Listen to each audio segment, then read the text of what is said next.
Welcome to chemistry as in another video of 15 days 30 topic series. देखिए, आपके board के exam बहुत नज़दीक आ गए हैं और इसी को ध्यान में रखते हुए हमने आपकी जो बुक फर्स्ट है जिसमें इनऑर्गेनिक और फिजिकल के चैप्टर हैं, उन सब चैप्टर के लिए एक सिंगल वीडियो बनाई है। और इस वीडियो में हर एक चैप्टर के जो भी मोस्ट इंपॉर्टेंट कॉन्सेप्ट हैं आपके बोर्ड एग्जाम के लिए, उनको डिटेल के अंदर हमने डिस्कशन किया है। तो चलते हैं हमारे फर्स्ट चैप्टर के ऊपर, जो कि आपका सोल्यूशन है। देखिए, सोल्यूशन चैप्टर में सबसे पहले आप डिफरेंट कंसंट्रेशन टर्म के एक्सप्रेशंस के बारे में पढ़ते हैं, जिसमें मोलरिटी, मोलैलिटी, नॉर्मेलिटी, फॉर्मेलिटी और मोल फ्रैक्शन, इन यूनिट की डेफिनेशन और इनका फॉर्मूला आप बहुत अच्छे से ध्यान रखेंगे। एक चीज़ मैं यहाँ बता देता हूँ, कई बार क्वेश्चन ऑब्जेक्टिव क्वेश्चन आपसे पूछ लेते हैं 4 कंसंट्रेशन की टर्म दे करके कि इनमें टेम्परेचर डिपेंडेंट कौन सी यूनिट है। जिस यूनिट के अंदर आपका वॉल्यूम आएगा वो यूनिट टेम्परेचर के ऊपर डिपेंड करती है। जैसे मोलैरिटी, ये टेम्परेचर पर डिपेंड करती है। नॉर्मेलिटी, ये टेम्परेचर पर डिपेंड करती है। फॉर्मेलिटी, ये टेम्परेचर पर डिपेंड करती है।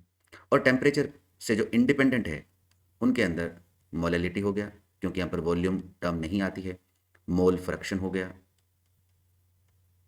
ये टेम्परेचर के ऊपर डिपेंड नहीं करती है। एक मोलैलिटी के ऊपर बेस्ड क्वेश्चन आप जरूर ध्यान रखेंगे, कई बार एग्जाम में पूछ लेते हैं मोलैलिटी ऑफ प्योर वाटर। अब बच्चे अक्सर इसमें घबरा जाते हैं कि इसमें कुछ दिया ही नहीं, सोल्यूट नहीं दिया, अमाउंट ऑफ सॉल्वेंट नहीं दिया। तो देखिए, वाटर अगर आप 1000 ग्राम लेते हैं तो उसमें मोल कितने आएंगे? 55.5। तो बस यही इसकी मोलैलिटी आ जाएगी, 55.5 मोल पर केजी। सेकंड देखें तो आप यहाँ पर एक सोल्यूबिलिटी का कॉन्सेप्ट पढ़ते हैं। एक तो गैस की सोल्यूबिलिटी इन लिक्विड और दूसरा solubility of solid in liquid.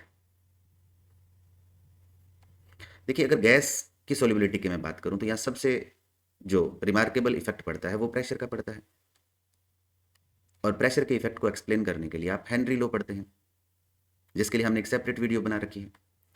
अगर मैं सॉलिड की सोल्यूबिलिटी की बात करूं लिक्विड के अंदर, तो जो एग्जाम में पूछा जाने वाला कॉन्सेप्ट है वो है इफेक्ट ऑफ टेम्परेचर। कि आप टेम्परेचर को जब रेज करते हैं, इंक्रीज करते हैं, तो सॉलिड की सोल्यूबिलिटी पर क्या फर्क पड़ता है। देखिए, तीनों ही 3 तरह से फर्क पड़ता है। कुछ ऐसे सोल्ट हैं आपके पास जहां टेम्परेचर को जब आप इंक्रीज करते हैं तो जो सोल्यूबिलिटी है वो इंक्रीज होती है। यानी कि यहाँ पर जो आपका प्रोसेस है वो प्रोसेस एंडोथर्मिक होता है। कुछ सोल्ट ऐसे हैं जहाँ पर आप जब टेम्परेचर को इंक्रीज करते हैं तो सोल्यूबिलिटी डिक्रीज होती है। मैं एग्जाम्पल के साथ अगर बात करूँ तो जैसे NaCl है, KCl है। जब इस तरह के सोल्ट की हम बात करते हैं तो टेम्परेचर इंक्रीज करने से सोल्यूबिलिटी इंक्रीज होती है। दैट मीन इस तरह के सोल्ट या सॉलिड जो है उनका डिसोल्यूशन का जो प्रोसेस है वो एंडोथर्मिक होता है। जबकि अगर आप बात करते हैं जैसे Na2CO3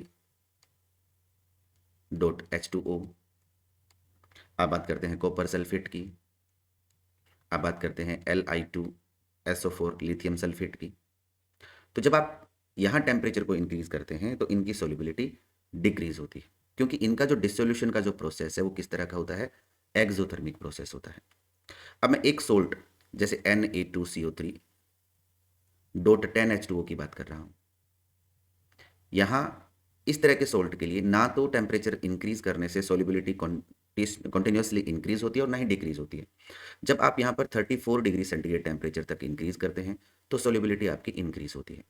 आफ्टर दैट अगर आप टेम्परेचर को इंक्रीज करते हैं तो आपकी सोल्यूबिलिटी क्या होने लगती है? डिक्रीज, यानी इरेगुलर पैटर्न को भी फॉलो करते हैं। तो जब भी आप टेम्परेचर के इफेक्ट को बताएं तो आप 3 तरह से बताएंगे। फर्स्ट, ऐसे सॉलिड जिनका डिसोल्यूशन का प्रोसेस एंडोथर्मिक होता है, ऐसे सॉलिड जिनका डिसोल्यूशन का प्रोसेस एक्सोथर्मिक होता है, और एक इस तरह के सोल्ट या सॉलिड जिनके लिए एक कॉन्टिन्यूस पैटर्न नहीं होता है। तो ये बहुत इंपॉर्टेंट कॉन्सेप्ट है, टेम्परेचर के इफेक्ट को एक्सप्लेन करना सोल्यूबिलिटी के ऊपर, सॉलिड की सोल्यूबिलिटी इन लिक्विड के अंदर। देखिए, हेनरी लो मैं आपको बता चुका हूँ प्रेशर के इफेक्ट को, बहुत शानदार कॉन्सेप्ट है। आप सेपरेट इसका मैं वीडियो लिंक डिस्क्रिप्शन में दे दूंगा, वहां से आप पढ़ सकते हैं। देन ओस्मोसिस और रिवर्स ओस्मोसिस, ये भी शानदार कॉन्सेप्ट है, इसके लिए भी मैं आपको लिंक प्रोवाइड कर दूंगा, इस पर हमने सेपरेट वीडियो बनाई हुई है। देन देखिए, जब भी आप कोलिगेटिव प्रॉपर्टी पढ़ते हैं तो ये 2 तरह के कॉन्सेप्ट आते हैं। मोलल एलिवेशन कांस्टेंट, जिसको आप KB से डिनोट करते हैं, मोलर डिप्रेशन कांस्टेंट जिसको आप KF से डिनोट करते हैं। इन दोनों की डेफिनेशन और इनकी यूनिट ये आपसे 1 नंबर के क्वेश्चन में या ऑब्जेक्टिव क्वेश्चन में पक्का पूछ ली जाती है। नेक्स्ट हम बात करते हैं जिस कॉन्सेप्ट को आप बिल्कुल भी मिस नहीं करेंगे, अच्छे से पढ़ के जाएंगे, वो आपका है difference between ideal and non ideal solution. देखिए डिफरेंस के मैनर में भी पूछा जा सकता है, आपसे सेपरेटली भी पूछा जा सकता है। तो आइडियल सॉल्यूशन देखिए आपको पता है जो राउल्ट लॉ को फॉलो करते हैं, entire range of concentration and temperature के ऊपर, उन्हें बोला जाता है आइडियल सॉल्यूशन। हालांकि कोई भी सॉल्यूशन आइडियल सॉल्यूशन नहीं है, जबकि ऐसे सॉल्यूशन जो राउल्ट्स लॉ को फॉलो नहीं करते, ओबे नहीं करते, उन्हें क्या बोला जाता है? नॉन आइडियल सॉल्यूशन बोला जाता है। अगर कोई सॉल्यूशन आइडियल है तो उसके लिए फर्स्ट कंडीशन है it should obey Raoult's law, that mean P A equal to P A not x A. P A आपका जो कंपोनेंट ए है उसका vapour pressure, P A not pure जो आपका कंपोनेंट ए है उसका वेपर प्रेशर, एक्स ए के mole fraction. Similarly X B equal to होगा P B naught X B. Delta H mixing zero होगी, डेल्टा वी मिक्सिंग जीरो होगी, that mean change in enthalpy zero, change in volume भी zero. जबकि आप यहाँ देखेंगे तो ये दोनों ही चीज़ें ना तो ये राउल्ट लॉ को ओबे करते हैं, इसलिए P A is not equal to P A not X A. और डेल्टा एच मिक्सिंग देखेंगे तो ये भी जीरो के इक्वल नहीं है। सेकंड अगर हम बात करें, देखिए यहाँ पर जो सोल्यूट मॉलिक्यूल ना तो एसोसिएट होते हैं और ना ही डिसोसिएट होते, क्योंकि अगर वो एसोसिएट या डिसोसिएट हो गए तो फिर वो आइडियल सॉल्यूशन नहीं रहेगा। तो सोल्यूट मॉलिक्यूल ना तो एसोसिएट होते हैं ना ही डिसोसिएट होते हैं। जबकि नॉन आइडियल सॉल्यूशन की अगर हम बात करेंगे तो वहां पर नन ऑफ कंपोनेंट, यानी कोई भी कंपोनेंट राउल्ट्स लॉ को फॉलो नहीं करता और वो एसोसिएट भी हो सकते हैं और डिसोसिएट भी हो सकते हैं। नेक्स्ट अगर हम देखें कि जो फोर्स ऑफ अट्रैक्शन है between A and A, that mean solvent के बीच में जो फोर्स ऑफ अट्रैक्शन है वो लगभग बराबर होता है सोल्यूट के अट्रैक्शन के, और ये लगभग बराबर होता है सॉल्वेंट और सोल्यूट के अट्रैक्शन के, जबकि यहाँ पर ऐसी कोई कंडीशन नहीं होती है। अब देखिए अगर मैं नॉन आइडियल कंडीशन की बात करूँ तो ये इक्वल नहीं है, तो क्या हो सकता है? P A greater than P A not X A हो सकता है, या P A less than P A not X A भी हो सकता है। तो इसी बेसिस के ऊपर जो नॉन आइडियल सॉल्यूशन है वो दो तरह के होते हैं, solution having positive deviation and solution having negative deviation. अब मैं यहाँ पर एक चीज़ बता देता हूँ, एग्जाम में अक्सर आप क्या करते हैं, साइन भूल जाते हैं कि किस तरफ आपको साइन लगाना है। तो देखिए ये आपका राउल्ट्स लॉ के अकॉर्डिंग है, तो अगर इससे एक्सपेक्टेड वैल्यू ज़्यादा आती है तो पॉजिटिव डेविएशन, और अगर इससे वैल्यू कम आती है तो नेगेटिव डेविएशन। तो आइडियल सॉल्यूशन दो तरह के होते हैं, नॉन आइडियल सॉल्यूशन दो तरह के होते हैं, solution having positive deviation and solution having negative deviation. तो नेक्स्ट देखते हैं अपने सॉल्यूशन हैविंग पॉजिटिव डेविएशन, यानी इस तरह के जो सॉल्यूशंस होते हैं वहां पर पार्शियल वेपर प्रेशर हर एक कंपोनेंट का, जो भी सॉल्यूशन में कंपोनेंट है उनका ज़्यादा मिलता है आपको, जो आप किसके अकॉर्डिंग एक्सपेक्ट करते हैं? राउल्ट्स लॉ के अकॉर्डिंग एक्सपेक्ट करते हैं। इसीलिए मैंने क्या लिखा है, P A is greater than P A not x C, similarly P B is greater than P B not x B. Second delta V mixing है, इसकी वैल्यू भी दे आप देखिए पॉजिटिव है क्योंकि जीरो से बड़ा है, डेल्टा एच मिक्सिंग तो पॉजिटिव। इस साइन से भी आप कंपेयर कर सकते हैं, यहाँ सेम साइन आएगा। देखिए डेल्टा वी मिक्सिंग की अगर हम बात करें, चेंज इन वॉल्यूम की बात करें तो उसकी वैल्यू भी क्या है? पॉजिटिव होगी, दैट मीन जीरो से ज़्यादा है। सेकेंड क्योंकि पॉजिटिव है, ये पॉजिटिव का मतलब सॉल्वेंट का जो फोर्स ऑफ अट्रैक्शन है वो सॉल्वेंट सोल्यूट से ज़्यादा होगा। इसी तरह से सोल्यूट का जो फोर्स ऑफ अट्रैक्शन है, इंटर पार्टिकल जो अट्रैक्शन उनका है, वो सॉल्वेंट और सोल्यूट से क्या होगा? ज़्यादा होगा। अगर आप इधर देखेंगे तो वो कंडीशन आपको रिवर्स मिलेंगे, तो एक आप पढ़ रहे हैं तो दूसरा अपने आप तैयार हो रहा है। सेकेंड एग्जाम्पल, या एग्जाम्पल देखिए हमने यहाँ जो एग्जाम्पल मैंशन किए हैं ये एक्चुअली आइडियल सोल्यूशन के हैं, तो आप ध्यान रखेंगे थोड़ा। क्या खास बात है देखिए इनमें, मॉलिक्यूल का आपको ऑलमोस्ट मॉलिक्यूलर साइज सेम मिलेगा, पोलैरिटी सेम मिलेगी, जैसे n hexane n heptane, ethyl chloride ethyl bromide, benzene toluene, chlorobenzene bromobenzene. यहाँ जो दो तरह के हमने एग्जाम्पल मेंशन किए हैं ये आपके पॉजिटिव डेविएशन वाले हैं और ये आपके नेगेटिव डेविएशन के। देखिए एसिड और वाटर, एसिड प्लस वाटर आप हमेशा याद रखेंगे नेगेटिव डेविएशन वाले सॉल्यूशन होते हैं। तो यहाँ खूब सारे एसिड और वाटर के हमने कॉम्बिनेशन बना रखे हैं। सेकंड देखिए आपकी बुक के अंदर 3 एग्जाम्पल दिए गए हैं, बहुत शानदार, डेफिनेटली उनसे क्वेश्चन पूछा जा सकता है। पहला क्वेश्चन दिया गया है एथेनॉल प्लस एसीटोन। देखिए जब आप इनको मिलाएंगे तो ये पॉजिटिव डेविएशन शो करते हैं। अब रीजन क्या है? रीजन है कि जो एथेनॉल मॉलिक्यूल्स होते हैं इनके बीच में हाइड्रोजन बॉन्डिंग होती है, दैट मीन जिनको मैंने सॉल्वेंट अट्रैक्शन कहा है। इसी तरह से एसीटोन आपको पता है एक पोलर मॉलिक्यूल है, तो यहाँ जो भी सोल्यूट और सोल्यूट के बीच में होगा डाइपोल डाइपोल अट्रैक्शन होगा। अब जब आप एथेनॉल के अंदर एसीटोन या एसीटोन में जब एथेनॉल मिलाते हैं तो ये एथेनॉल मॉलिक्यूल्स के इन बिटवीन आपका एसीटोन मॉलिक्यूल आ जाता है। जिससे वीकेनिंग ऑफ हाइड्रोजन बॉन्ड क्रिएट हो जाएगी, और जो नया जो अट्रैक्शन आपका बनेगा वो इनके कंपैरेटिव क्या होता है, वीक होता है। चाहे आप सॉल्वेंट का अट्रैक्शन लें, चाहे सोल्यूट का अट्रैक्शन लें, यहाँ पर सॉल्वेंट और सोल्यूट के अट्रैक्शन से ये ज़्यादा पावरफुल होते हैं, जिसकी वजह से इस तरह के जो सॉल्यूशन होते हैं वो पॉजिटिव डेविएशन शो करते हैं। आप एग्जांपल देख रहे हैं, पहले एग्जांपल एसीटोन और इथाइल अल्कोहल, ये हमने मेंशन किया हुआ यहाँ पर। दूसरा एग्जांपल एसीटोन और कार्बन डाइसल्फाइड का है, तो सेम एक्सप्लेन आप इसको भी ऐसे ही कर सकते हैं। सेकंड एग्जांपल आपका है एसीटोन प्लस कार्बन डाइसल्फाइड। तो एसीटोन के जो मॉलिक्यूल्स होते हैं वो पोलर हैं, तो डाइपोल डाइपोल अट्रैक्शन काम करता है। लेकिन जब कार्बन डाइसल्फाइड के मॉलिक्यूल्स इन बिटवीन आते हैं एसीटोन के, तो वो उन बॉन्ड को वीकेनिंग कर देते हैं, उनको कमजोर कर देते हैं, और जो नया अट्रैक्शन बनता है वो पहले के कंपैरेटिव वीक होता है। यानी सॉल्वेंट और सोल्यूट का जो अट्रैक्शन है वो वीक होता है। देखिए यहाँ पर सॉल्वेंट और सोल्यूट का अट्रैक्शन सॉल्वेंट से भी वीक होगा और सोल्यूट से भी वीक होगा, जिस वजह से इस तरह के सॉल्यूशन भी पॉजिटिव डेविएशन शो करते हैं। तीसरा एग्जाम्पल मेंशन किया गया है आपका फिनोल प्लस एनिलीन का। देखिए फिनोल जो मॉलिक्यूल्स होते हैं उनके बीच में हाइड्रोजन बॉन्ड होता है, same for aniline hydrogen bond होता है। लेकिन जब आप फिनोल में एनिलीन को ऐड करते हैं तो अब जो हाइड्रोजन बॉन्ड बनेगा वो फिनोल और एनिलीन के बीच में बनेगा, जो कि ज़्यादा स्ट्रॉन्ग होता है as compare to phenol and aniline. यानी यहाँ पर FAB is greater than FAA, यानी सॉल्वेंट से ज़्यादा पावरफुल है। सिमिलरली सोल्यूट से भी ज़्यादा स्ट्रॉन्गर है, जिस वजह से ये जो सोल्यूशन आपका है ये नेगेटिव डेविएशन शो करता है। तो ये था आपका सॉल्यूशन चैप्टर। एक बार क्विक रिकैप देख लेते हैं कि आपको किन चीज़ों को बहुत अच्छे से ब्रशअप करना है। कंसंट्रेशन की term, definition, formula, ideal non ideal solution के बीच में डिफरेंस तरीके से आप पढ़ें। नॉन आइडियल में भी पॉजिटिव और नेगेटिव, और एग्जाम्पल जरूर याद रखेंगे। हेनरी लो, तीन चीज़ें हेनरी लो में, एक हेनरी लो है, उसकी लिमिटेशन, उसकी एप्लीकेशन, और कैरेक्टरिस्टिक्स ऑफ KH जरूर पढ़ेंगे। Then osmosis and reverse osmosis, एक बार रिवर्स ऑस्मोसिस के ऊपर क्वेश्चन आया हुआ है। दो कांस्टेंट, मोलर एलिवेशन कांस्टेंट जिसको इब्लियोस्कोपी कांस्टेंट भी कहते हैं, और मोलर डिप्रेशन कांस्टेंट जिसको क्रायोस्कोपी कांस्टेंट कहते हैं, इनकी डेफिनेशन और इनकी यूनिट। सेकंड, यहाँ एनरी लो आ गया आपका गैस की सोलिबिलिटी लिक्विड के अंदर। सॉलिड की अगर सोलिबिलिटी की बात करें लिक्विड के अंदर, तो टेम्परेचर के इफेक्ट को आप पक्का पढ़ेंगे, और ध्यान दें तीन बातें बताएंगे। ऐसा नहीं कि टेम्परेचर बढ़ाने से सोलिबिलिटी हमेशा बढ़ती है, नहीं, बढ़ती भी है, घटती भी है, और इरेगुलर ट्रेंड को भी फॉलो करती है। तो आपको आइडियल और नॉन आइडियल सोल्यूशन मैंने यहाँ पर डिटेल में डिस्कस कर लिए, और बाकी के लिए मैंने आपको वीडियो लिंक प्रोवाइड कर दिया, आप उससे उन टॉपिक को देख सकते हैं। तो नेक्स्ट बात करते हैं इलेक्ट्रोकेमिस्ट्री की। सबसे पहले देखते हैं कि किन चीज़ों को आपको बहुत अच्छे से पढ़ना है। देखिए यहाँ जैसे कंडक्टेंस हो गया, स्पेसिफिक कंडक्टेंस हो गया, मोलर कंडक्टेंस हो गया, इक्विवेलेंट कंडक्टेंस हो गया, इनसे रिलेटेड छोटे न्यूमेरिकल प्रॉब्लम भी आते हैं, और ऑब्जेक्टिव क्वेश्चन में इनकी यूनिट आपसे पूछी जाती है।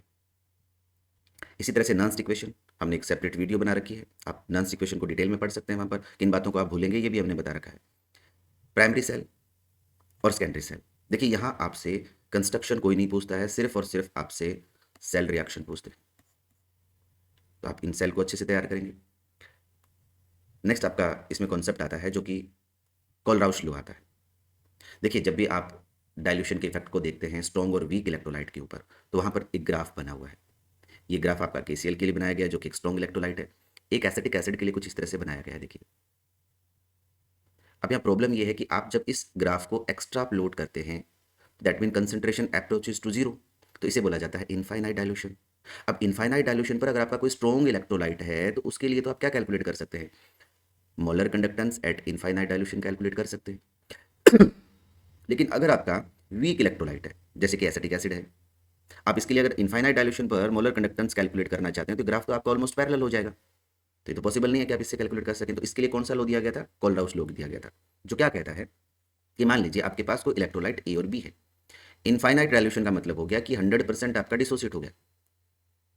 जब ये 100% डिसोसिएट हो जाता है, तो इसकी जो कंडक्टेंस है उसमें A का जो कंट्रीब्यूशन है प्लस B का कंट्रीब्यूशन रहेगा, और A के कंट्रीब्यूशन पर B का कोई फर्क नहीं पड़ता है, सेम B के कंट्रीब्यूशन पर A का कोई फर्क नहीं पड़ता है। यानी ये जो आयन आपका, ये चाहे तो वीक इलेक्ट्रोलाइट से आए चाहे स्ट्रॉन्ग इलेक्ट्रोलाइट से आए, इसकी कंडक्टेंस पर कोई फर्क नहीं पड़ता है, उतनी ही कंडक्टेंस कैरी करेगा जब इनफाइनाइट डाइल्यूशन होती है। सिमिलरली जैसे एसिटेट आयन है, अगर इनफाइनाइट डाइल्यूशन की बात करें तो चाहे तो ये एसिटिक एसिड से आया है चाहे ये सोडियम एसिटेट से आया हो, कोई फर्क नहीं पड़ता, इक्वल ही कंडक्टेंस को कैरी करता है। इसी तरह से हाइड्रोजन आयन, अगर मान लीजिए आप HCl ले रहे हैं तो स्ट्रॉन्ग इलेक्ट्रोलाइट है, जबकि एसिटिक एसिड ले रहे हैं तो वीक इलेक्ट्रोलाइट है। लेकिन इनफाइनाइट डाइल्यूशन पर ये बिल्कुल भी फर्क नहीं पड़ता कि वीक इलेक्ट्रोलाइट से आया है या स्ट्रॉन्ग इलेक्ट्रोलाइट से आया है, इसको जितनी कंडक्टेंस कैरी करनी है ये कैरी करेगा। तो देखिए कोलराउश लॉ क्या कहता है कि eight infinite dilution each ion of electrolyte make a definite contribution toward the molar conductance of electrolyte irrespective to the nature of other ion, कि उसके साथ दूसरा आयन कौन सा है इसका कोई फर्क नहीं पड़ता। मैंने इलेक्ट्रोलाइट को in the form of AB लिखा है, तो एट इनफाइनाइट डाइल्यूशन, ये इनफाइनाइट का सिंबल यहाँ पर, जो AB की कंडक्टेंस होगी, मोलर कंडक्टेंस होगी, वो इन दोनों आयन की कंडक्टेंस के सम के इक्वल होगी। अब मैं अगर यहाँ एक एग्जांपल लेकर के बताऊं, जैसे मान लीजिए आपको NaCl के लिए लिखना है, तो आप क्या लिखेंगे, Na पॉजिटिव आयन कंडक्टेंस इनकी molar conductance plus Cl negative. इसी तरह से अगर lambda for Al2SO4 whole thrice लिखनी हो आपको एट इनफाइनाइट डाइल्यूशन, क्या लिखेंगे, क्योंकि ये आपको 2 एल्यूमिनियम आयन देगा eight infinite dilution, Al3 positive plus 3SO4 2 negative. आप इस तरह से ध्यान रखेंगे। अब एक छोटा सा न्यूमेरिकल बनता है। एसिटिक एसिड के लिए आपसे इनफाइनाइट डाइल्यूशन पर मोलर कंडक्टेंस आपसे पूछ लेंगे, और इसके लिए 3 स्ट्रॉन्ग इलेक्ट्रोलाइट दे देंगे आपको, एक NaCl दे देंगे, एक सोडियम एसिटेट दे देंगे, एक HCl दे देंगे। क्योंकि ये स्ट्रॉन्ग इलेक्ट्रोलाइट है, आप ग्राफ से इनकी मोलर कंडक्टेंस कैलकुलेट कर सकते हैं एट इनफाइनाइट डाइल्यूशन। तो देखिए एसिटेट आयन आपको किससे मिलेगा, इससे मिलेगा, तो इसकी कंडक्टेंस को जोड़ दीजिए eight infinite dilution, plus H positive ion आपको किससे मिलेगा, HCl से मिलेगा, आप HCl को जोड़ देंगे। अब जब आप इन की कंडक्टेंस को जोड़ रहे हैं, इसका मतलब सोडियम का भी ऐड कर रहे हैं, आप Cl का भी ऐड कर रहे हैं, जो कि आपको नहीं चाहिए, तो आप NaCl की कंडक्टेंस को माइनस कर देंगे, और इस तरह से आप इसकी क्या कंडक्टेंस को, एसिटिक एसिड जो कि आपका एक वीक इलेक्ट्रोलाइट है, इसकी कंडक्टेंस को इनफाइनाइट डाइल्यूशन पर आप कैलकुलेट कर सकते हैं with the help of Kohlrausch law. Second, इसका एप्लीकेशन पार्ट बहुत इंपॉर्टेंट है। फर्स्ट, आप इसे molar conductance eight infinite dilution calculate कर सकते हैं वीक इलेक्ट्रोलाइट के लिए, ये मैंने आपको यहाँ पर कैलकुलेट करके बताया। Degree of dissociation of weak electrolyte आप कैलकुलेट कर सकते हैं। Dissociation constant of weak electrolyte, क्योंकि जब डिग्री ऑफ डिसोसिएशन यानी अल्फा कैलकुलेट हो जाएगा, तो आप डिसोसिएशन कॉन्स्टेंट के की वैल्यू भी कैलकुलेट कर सकते हैं। इसी तरह से जो स्पैरिंगली सोल्यूबल सोल्ट है, जो बहुत कम सोल्यूबल होते हैं वाटर के अंदर, उनकी सोल्यूबिलिटी को आप कंडक्टेंस मेजर करके भी कैलकुलेट कर सकते हैं। तो एप्लीकेशन पार्ट को भी आप अच्छे से देखेंगे। नेक्स्ट देखते हैं advantage of fuel cell. 3 advantage याद रखेंगे। नंबर 1, ये पोल्यूशन फ्री है, क्योंकि आप यहाँ पर फ्यूल के तौर पर ऑक्सीजन और हाइड्रोजन को यूज़ करते हैं, और ये दोनों वाटर बनाते हैं, इसलिए यहाँ पर किसी भी तरह का पोल्यूशन नहीं है। इसकी एफिशिएंसी बहुत ज़्यादा हाई होती है, 70 to 75% होती है। थर्ड है कि जब तक आप फ्यूल सप्लाई करते रहेंगे, दैट मीन हाइड्रोजन और ऑक्सीजन आप जब तक सप्लाई करते रहेंगे कंटिन्यूअसली, तब तक आपको एनर्जी मिलती रहेगी। तो ये था आपका जो इलेक्ट्रोकेमिस्ट्री है। सेकंड देखिए, कई बार डेल्टा जी यानी स्टैंडर्ड फ्री एनर्जी चेंज पूछ लेते हैं। अब ध्यान दें, इसके लिए एक वर्ड और यूज़ किया जाता है, मैक्सिमम वर्क। तो चाहे मैक्सिमम वर्क पूछे, चाहे standard Gibbs free energy change पूछे, बात एक ही होती है। तो delta G not is equal to क्या होता है, माइनस NF ई सेल होता है, ई सेल नोट। ये आप इक्वेशन 100% ध्यान रखेंगे। देखिए हमारा नेक्स्ट चैप्टर है केमिकल काइनेटिक्स। केमिकल काइनेटिक्स के अंदर सबसे पहले आप रेट एक्सप्रेशंस को पढ़ेंगे, यानी अलग अलग तरह की इक्वेशंस के लिए किस तरह से रेट एक्सप्रेशन दिया जाता है। सेकंड, ऑर्डर ऑफ रिएक्शन और मॉलिक्यूलरिटी, इनमें आप डिफरेंस भी याद रखेंगे। Next, half life time. देखिए आपके जीरो ऑर्डर रिएक्शन और फर्स्ट ऑर्डर रिएक्शन आपके सिलेबस में है, यहाँ से न्यूमेरिकल प्रॉब्लम भी आपसे पूछी जा सकती है। अगेन, टेम्परेचर कोफिशिएंट, जो रेट कांस्टेंट आप दो अलग अलग टेम्परेचर पर which are differ by 10 degree centigrade, तो इनके रेशियो को हम क्या कहते हैं, टेम्परेचर कोफिशिएंट कहते हैं। Again, Arrhenius equation and concept of activation energy. तो देखिए सबसे पहले अगर हम यहाँ देखें, फॉर एग्जाम्पल ये एक आपको न्यूमेरिकल प्रॉब्लम दी गई है, मैं आपको रेट एक्सप्रेशन भी यहीं से बता दूंगा और किस तरह से प्रॉब्लम आपसे पूछी जाती है। तो सबसे पहला काम है कि जो भी रिएक्शन दी गई है उसके लिए आप किस तरह से रेट एक्सप्रेशंस देते हैं। तो देखिए यहाँ रेट इक्वल टू क्या हो जाएगा, माइनस जो कि रिएक्टेंट के आगे लगता है क्योंकि कंसंट्रेशन डिक्रीज होती है, change in concentration of A upon delta T. जो भी न्यूमेरिकल स्टोइकोमेट्रिक कोफिशिएंट है वो हम यहाँ लिखेंगे 1/2 आएगा, इक्वल टू जो भी प्रोडक्ट है उसके रेस्पेक्ट में अगर हम रेट दे रहे हैं तो पॉजिटिव का साइन, क्योंकि कंसंट्रेशन इंक्रीज होती है। Then 1/4 change in concentration of B divided by time taken delta T. Similarly change in concentration of C divided by time taken. ये आपका रेट एक्सप्रेशंस हो जाते हैं। अब देखिए यहाँ पर अगर ये न्यूमेरिकल वैल्यू जो कि स्टोइकोमेट्रिक कोफिशिएंट के बिहाफ पर हम लगाते हैं, अगर आप इनको यूज ना करें, केवल एक्सप्रेशन आप क्या देते हैं, change in concentration of A upon delta T. तो ये जो टर्म आपकी है ये रेट ऑफ डिसअपियरेंस ऑफ ए को बताती है। इसी तरह से सिर्फ अगर मैं इसी टर्म की बात करूंगा तो ये अपीयरेंस की रेट को बता रही है बी के। और अगर मैं यहाँ देखिए कोई भी न्यूमेरिकल स्टोइकोमेट्रिक कोफिशिएंट यहाँ यूज़ नहीं हुआ है तो ये पूरी टर्म रेट को भी बता रही है और अपीयरेंस ऑफ सी को भी बताती है। तो ये आप जरूर ध्यान रखेंगे कि अगर आपने स्टोइकोमेट्रिक कोफिशिएंट यूज किया है change in concentration with respect to time के साथ तो वो तो रेट होगा। अगर स्टोइकोमेट्रिक कोफिशिएंट को यूज नहीं किया है तो वो अपीयरेंस और डिसअपीयरेंस की रेट होती है। अब यहाँ क्वेश्चन में क्या दिया गया कि रेट ऑफ रिएक्शन आपकी क्या है एक्स मोल पर लीटर पर सेकेंड। दैट मीन ये रेट आपको दे दिया गया एक्स। पूछा क्या है rate of appearance of B आपसे पूछा है। तो देखिए रेट दे दिया आपको एक्स इक्वल टू क्या हो जाएगा 1/4 और ये टर्म आपको पता है क्या है रेट ऑफ अपीयरेंस ऑफ तो इनटू में rate of appearance of B हो जाएगा। तो 4 इधर चला जाएगा तो ये आपका आंसर यहाँ क्या आ जाएगा 4x मोल पर लीटर पर सेकेंड। सिमिलरली आपसे क्या पूछा है रेट ऑफ डिसअपियरेंस ऑफ ए। तो ये अकेली जो टर्म है इतनी टर्म है ये रेट ऑफ डिसअपियरेंस ऑफ ए के बारे में बताती है। 2 इधर चला जाएगा तो यहाँ पर रेट ऑफ डिसअपियरेंस ऑफ ए क्या आ जाएगा 2x मोल पर लीटर पर सेकेंड। तो इस तरह के छोटे न्यूमेरिकल प्रॉब्लम आपसे पूछी जाती हैं। नेक्स्ट देखते हैं। नेक्स्ट देखिए हमने यहाँ पर अलग अलग तरह की ऑर्डर ऑफ रिएक्शन के लिए उनका रेट लो एक्सप्रेशन इंटीग्रेटेड रेट इक्वेशन और हाफ लाइफ टाइम दिया है। देखिए ये दो एक आपका जीरो ऑर्डर के लिए और एक आपका फर्स्ट ऑर्डर के लिए जो हाफ लाइफ टाइम है बहुत इंपॉर्टेंट है क्योंकि इनके ऊपर आपसे क्वेश्चन पूछा जाता है न्यूमेरिकल क्वेश्चन पूछा जाता है। अब कुछ चीज़ें देखिए यहाँ से हम एक रिजल्ट ये निकाल सकते हैं कि देखिए अगर आप जीरो ऑर्डर रिएक्शन की बात कर रहे हैं तो जो हाफ लाइफ टाइम है वो इनिशियल कंसंट्रेशन के डायरेक्टली प्रोपोर्शनल है। ये आपकी इनिशियल कंसंट्रेशन है जीरो ऑर्डर रिएक्शन के लिए। जबकि फर्स्ट ऑर्डर रिएक्शन की आप बात कर रहे हैं तो फर्स्ट ऑर्डर रिएक्शन के अंदर आप देखिए यहाँ पर कोई भी इनिशियल कंसंट्रेशन ऑफ रिएक्टेंट का स्टेप है ही नहीं। यानी कि फर्स्ट ऑर्डर रिएक्शन के लिए half life time initial concentration पर डिपेंड नहीं करती है। तो ये दो रिजल्ट आप यहाँ से समझ सकते हैं। नॉर्मली क्या होता है इस तरह की इक्वेशन में आपको या तो हाफ लाइफ टाइम दे दिया जाता है या फिर आपको के दे दिया जाता है और हाफ लाइफ टाइम आपसे पूछ लिया जाता है। नेक्स्ट देखिए कई बार इस तरह की प्रॉब्लम आपसे पूछ लेते हैं एक इक्वेशन दे देंगे और उस इक्वेशन में आपको कहेंगे कि भाई ए की जो कंसंट्रेशन है उसको डबल कर दिया रेट पर ये फर्क पड़ेगा। बी की कंसंट्रेशन को हमने चेंज किया तो रेट ऑफ रिएक्शन जो है वो आपकी चेंज नहीं हुई। तो आप यहाँ से देख सकते हैं अगर आपकी रिएक्शन जीरो ऑर्डर है with respect to any reactant तो उसकी कंसंट्रेशन जब आप चेंज करेंगे तो रेट में किसी भी तरह का चेंज नहीं आएगा। अगर फर्स्ट ऑर्डर रिएक्शन है तो डायरेक्टली प्रोपोर्शनल होगा। यानी अगर आप किसी रिएक्टेंट की कंसंट्रेशन को डबल करते हैं और रेट अगर डबल होता है तो इसका मतलब उस रिएक्टेंट के रेस्पेक्टिव ऑर्डर क्या रहेगी फर्स्ट रहेगी। लेकिन अगर आप सेकंड ऑर्डर के रेस्पेक्ट में अगर बात करेंगे तो जैसे ए की कंसंट्रेशन को मैं अगर डबल करूंगा यहाँ पर तो रेट आपका 4 टाइम इंक्रीज हो जाएगा। अगर ये 4 टाइम इंक्रीज करूंगा तो ये 16 टाइम आपका रेट इंक्रीज हो जाएगा अगर किसी भी रिएक्टेंट के रेस्पेक्ट में सेकंड ऑर्डर रिएक्शन है। इसी तरह से अगर हाफ ऑर्डर रिएक्शन है मान लीजिए आपने 4 टाइम इंक्रीज करी कंसंट्रेशन तो 4 टाइम अगर आप इंक्रीज करेंगे और पावर क्या है हाफ है तो आपका रेट 2 टाइम इंक्रीज होगा। तो ये छोटा छोटा डेटा है। फॉर एग्जाम्पल मैं ये कहूँ कि मान लीजिए ये आपकी कोई रिएक्शन है फॉर्म प्रोडक्ट। अब मैं बी की कंसंट्रेशन को कर रहा हूँ डबल बट रेट के अंदर कोई चेंज नहीं आ रहा है नो चेंज इन रेट। तो इसका मतलब बी के रेस्पेक्ट में ऑर्डर क्या है जीरो है। फॉर एग्जाम्पल मैं ये कहता हूँ कि ए के रेट को डबल कर दिया और रेट आपका क्या हो गया डबल हो गया। तो इसका मतलब ए के रेस्पेक्ट में रिएक्शन का ऑर्डर क्या है फर्स्ट है। अगर ये बोला जाता है कि भी ए की कंसंट्रेशन को आपने डबल किया बट रेट जो है आपका ये 4 टाइम हो गया इसका मतलब ए के रेस्पेक्ट में आपकी ऑर्डर ऑफ रिएक्शन क्या है सेकंड ऑर्डर रिएक्शन है। और पूरी रिएक्शन का पूछे तो जो इसके रेस्पेक्ट में और इसके रेस्पेक्ट में है उन दोनों को आप ऐड कर देंगे।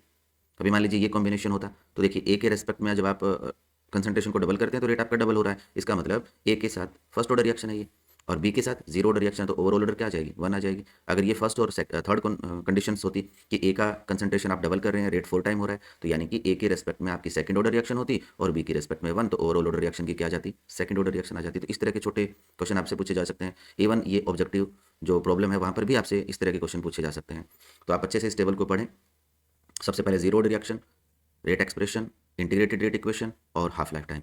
सेम फर्स्ट ऑर्डर रिएक्शन के लिए सेकंड ऑर्डर के लिए आप ना पढ़ें क्योंकि सिलेबस में नहीं दिया गया। बस सिंपल ध्यान रखें कि जब ऑर्डर किसी भी रिएक्टेंट के साथ सेकंड ऑर्डर है तो आप कंसंट्रेशन को डबल करेंगे तो रेट आपका 4 टाइम और 4 टाइम करेंगे तो 16 टाइम 3 टाइम करेंगे तो 9 टाइम इंक्रीज होता है। बस ये ध्यान रखेंगे। नेक्स्ट देखिए एक बहुत ही शानदार और इंपॉर्टेंट कॉन्सेप्ट है यहाँ। अगर मैं बात करूँ जैसे ऑर्डर ऑफ रिएक्शन हो गया मॉलिक्यूलरिटी हो गया इसके लिए मैं आपको डिस्क्रिप्शन के अंदर वीडियो लिंक प्रोवाइड कर दूंगा, आप डिटेल में वहाँ से पढ़ सकते हैं। तो नेक्स्ट चलते हैं अपने। तो देखिए, अगर आपको ज़ीरो ऑर्डर और फर्स्ट ऑर्डर की काइनेटिक्स आपको अच्छे से समझना है, तो उसके लिए भी मैं आपको डिस्क्रिप्शन में लिंक प्रोवाइड कर दूंगा। आप वहाँ से डिटेल के अंदर जीरो ऑर्डर और फर्स्ट ऑर्डर की जो काइनेटिक्स है, integrated rate equation, rate law expression, half life time, characteristic of zero order and first order reaction, आप डिटेल के अंदर वहाँ से पढ़ सकते हैं। देखिए, नेक्स्ट एक और इंपॉर्टेंट कॉन्सेप्ट इसी चैप्टर के अंदर है, आरेनियस इक्वेशन। देखिए क्या बताती है, एक मैथमेटिकल रिलेशनशिप है इफेक्ट ऑफ टेम्परेचर, यानी टेम्परेचर के इफेक्ट का किसके ऊपर, रेट कांस्टेंट के ऊपर, जो कि आप के से आप इसको एक्सप्रेस करते हैं। ये आपकी आरएनएस इक्वेशन है, K is equal to A exponential power E A upon R T. देखिए यहाँ पर जो के है आपको पता है रेट कांस्टेंट है के,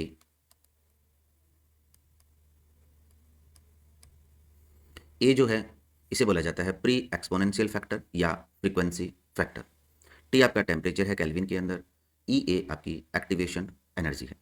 सबसे पहले आरएनएस इक्वेशन से अगर हम टेम्परेचर के इफेक्ट को एक्सप्लेन करना चाहते हैं रेट कांस्टेंट के ऊपर, तो सबसे पहले ये इक्वेशन, देन हम इस इक्वेशन का लॉग लेंगे, तो L N K is equal to आपका L N of A, exponential power जो वो आगे आ जाएगी minus E A upon R T. देखिए ये इक्वेशन आपकी बन जाती है Y is equal to M X plus C type. तो यहाँ वाई लॉग के है, ये देखिए लॉग के आ गया, देन वन बाई टी यहाँ पर एक्स है, तो ये आपका स्लोप हो जाएगा, जो भी ग्राफ है उसका स्लोप। स्लोप क्या है यहाँ पर, minus E A upon 2.303 R. देखिए 2.303 आर कब आएगा, जब आप यहाँ पर लोग बेस 10 लेंगे, यानी इसी इक्वेशन को आप क्या लिखें, लोग लिखेंगे, तो यहाँ क्या आएगा 2.303 लोग के इक्वल टू 2.303 लोग ए minus E A upon R T. पूरी इक्वेशन को आप डिवाइड कर दें 2.303 से, यहाँ भी आएगा फिर 2.303 और यहाँ पर भी आएगा 2.303, तो ये कैंसिल आउट हो गया।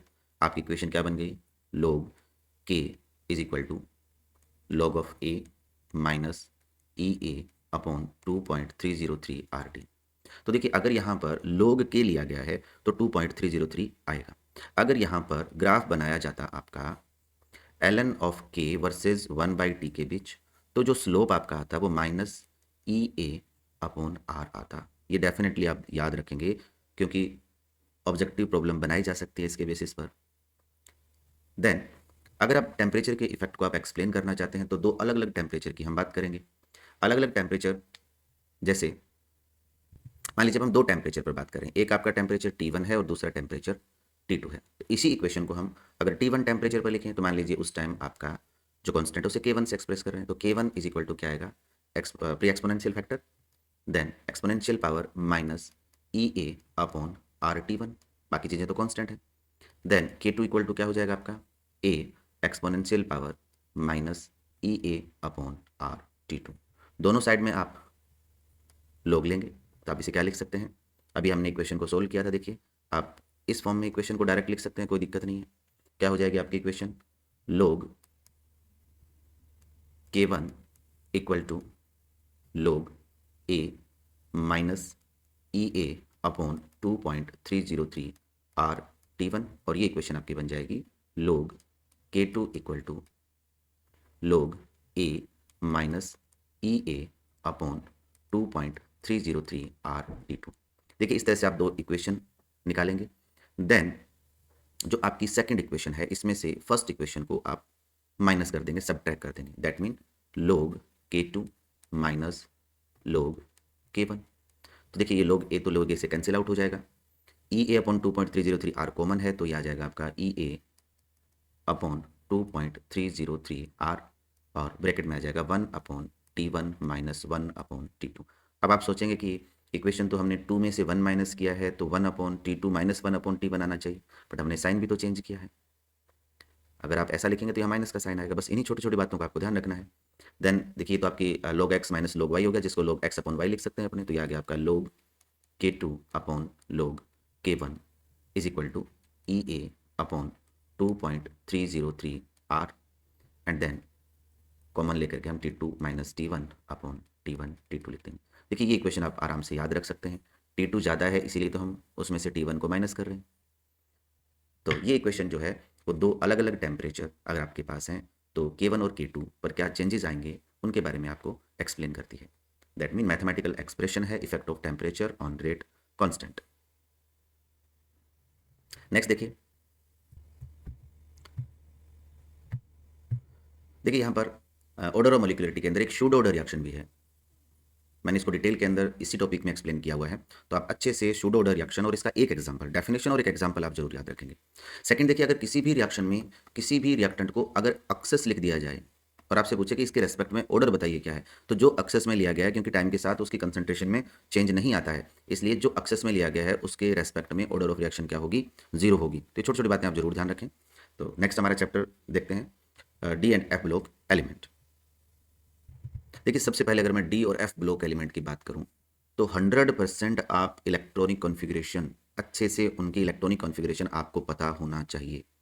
क्योंकि डी ब्लॉक और एफ ब्लॉक की अगर मैं बात करूं, तो डी ब्लॉक एलिमेंट तो आप कोऑर्डिनेशन कंपाउंड में भी यूज़ करते हैं, वहाँ पर हाइब्रिडाइजेशन निकालना है, आपको मैग्नेटिक प्रॉपर्टी निकालनी है, तो आपको इलेक्ट्रॉनिक कॉन्फ़िगरेशन की जरूरत पड़ेगी।